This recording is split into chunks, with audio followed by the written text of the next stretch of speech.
దేశంలో అన్ని చేంజ్ అయ్యాయి, మీ నగలు కూడా చేంజ్ చేయండి. మీ పాత నగకు గ్రాముకి 150 రూపాయలు ఎక్స్ట్రా పొంది కొత్త నగలు తీసుకోండి. అదే తక్కువ తరుగుకు మీ లలితలో మాత్రమే.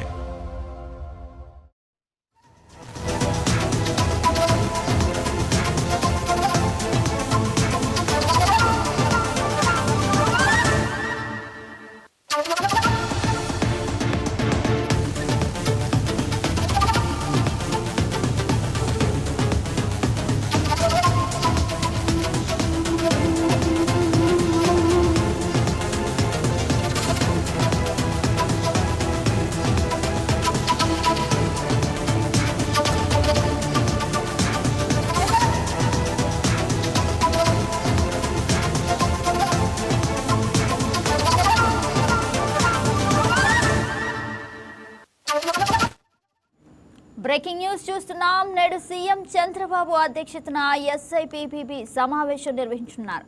ఈ భేటీలో ఏపీలో కొత్త పరిశ్రమలు, పెట్టుబడులపై చర్చించనున్నారు. ఎస్ఐపిబి సమావేశంలో ప్రతిపాదనలకు వచ్చిన పలు అంశాలకు కేబినెట్లో ఆమోదం కూడా లభించింది. ఈ నేపథ్యంలో మరిన్ని ప్రాజెక్టులకు ఈ భేటీలో గ్రీన్ సిగ్నల్ ఇచ్చే అవకాశాలు కనిపిస్తున్నాయి.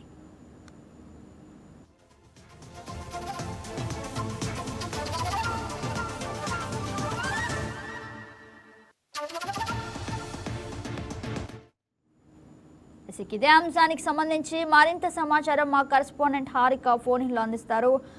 Hello, good morning Harika. ఈరోజు చూసినట్టయితే ఆంధ్రప్రదేశ్ లో పెట్టుబడుల జోరు పెంచే దిశగా మరో కీలక అడుగు పడబోతోంది. నేడు ముఖ్యమంత్రి అధ్యక్షతన జరిగే state investment promotion board SIPB సమావేశంపై పరిశ్రమల వర్గాల్లో భారీ ఆసక్తి నెలకొనిపోతుంది. రాష్ట్రానికి కొత్త పరిశ్రమలు, భారీ పెట్టుబడులు తీసుకురావడం లక్ష్యంగా ఈ సమావేశంలో పలు కీలక ప్రతిపాదనలపై చర్చలు జరగనుంది గగన. ప్రత్యేకంగా తయారీ రంగం, డేటా సెంటర్లు, energy, electronics, food processing, port ఆధారిత పరిశ్రమలు, ఐటీ, ఎంఎస్ఎంఈ రంగాలకు సంబంధించిన ప్రాజెక్టులు ఎస్ఐపిబి ముందుకు వచ్చే అవకాశం కనిపిస్తుంది. ఇప్పటికే రాష్ట్ర ప్రభుత్వం స్పీడ్ ఆఫ్ డూయింగ్ బిజినెస్ పై దృష్టి పెట్టింది. ఇప్పుడు స్కేల్ ఆఫ్ ఇన్వెస్ట్మెంట్స్ పై ఫోకస్ పెట్టబోతోంది. ఈ సమావేశంలో ఆమోదం పొందిన ప్రతిపాదనలకు త్వరలో జరిగే కేబినెట్ సమావేశంలో తుది గ్రీన్ సిగ్నల్ లభించే అవకాశం కూడా ఉండబోతోంది. పెట్టుబడుల పరంగా పోటీ ఏపీని నిలబెట్టే ప్రయత్నంలో ప్రభుత్వం వేగంగా అడుగులేస్తోంది Gagana. Yes right Harika, thank you for the update.